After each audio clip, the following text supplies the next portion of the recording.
Okay, tell me a little bit about where you work. Where are you a leader? What's going on with that?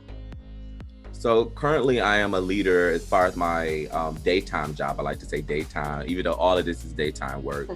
I am the practice administrator for the Center for Health Empowerment. And I kind of lead two clinics. We have a clinic on the south side of Austin. We also have a clinic on the east side of Austin, which is historically was a Black neighborhood, but due to gentrification, a lot of African Americans in the city of Austin have been pushed out to the suburbs. But there are still some there, and we take pride of being a clinic that is operating on the east part of Austin. But we're a sexual health clinic. We offer PrEP and PEP services. We offer, of course, other HIV prevention and also some HIV care. But, STI, STD testing and all of that kind of stuff. And so I like being in a community like that because, we have walk-ins and I get to talk to young people around sexual health, but also, people, in the LGBTQIA community or not. A lot of our clients are straight clients who just need more information around sexual health. And so we're able to provide that work. I just want to not be remiss by not, leaving a space for you to share a little bit about your particular coming out story. Yeah, so I wrote a book maybe 2 years ago called No Bond So Strong. It was loosely based on me growing up in Detroit around 4 friends, and we were out. And I didn't really have I don't have a coming out story per se. My story is surviving in, inner city, metropolitan Detroit as an openly young Black gay man.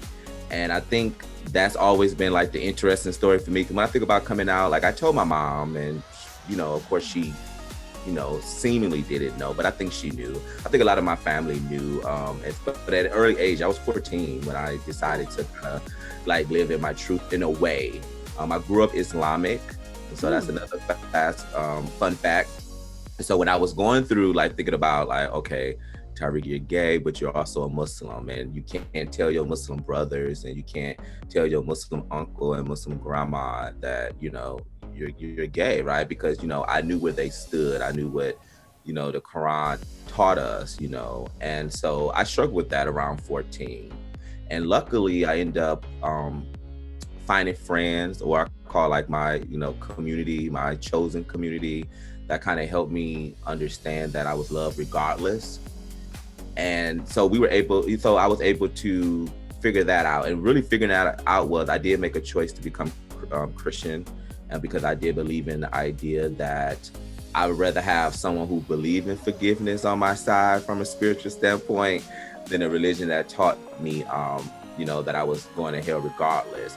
Now, I do believe in all my Islamic values. I think I'm like a mosh pit of Christian values and Islamic values, and really just the values of the street or the queer community.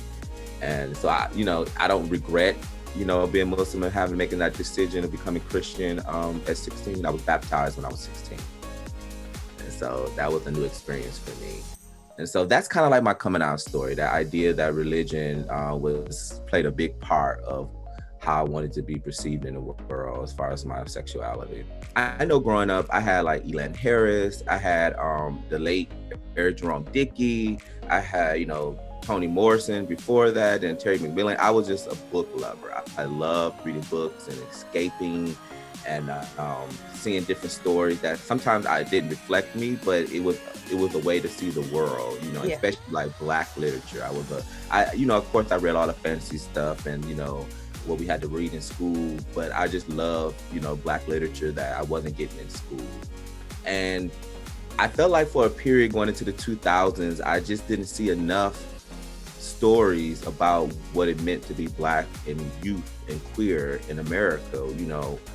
I didn't see myself. I didn't see Black and queerness being told from a perspective that we wasn't in the closet, we wasn't rich, but we also wasn't drug addicts and dying. We were surviving, right? And so I just wanted to tell a story about 4 young Black queer people, during the most important time of their life, high school going into college, right? I learned so much and we went through so much as we were growing, right? It's pivotal. around that time. It's a coming of age story. And I wanted to have one. I wanted to tell that story. And it was loosely based on me and my friends. So it's not for everyone, like it's not telling the story for every Black queer person. Right. But it's telling the story for these 4 Black and trans kids growing up in Detroit. And I wanted to do that. I wanted to leave that. And I wanted to have something that if another 14-year-old boy like me in Detroit, that they could pick up a book and maybe see a little piece of them in there. And where can we get the book? You can get the book definitely on Amazon, and you can also get it directly from my website at mrtelltales.com, MISTERTELLTALES, all spelled out.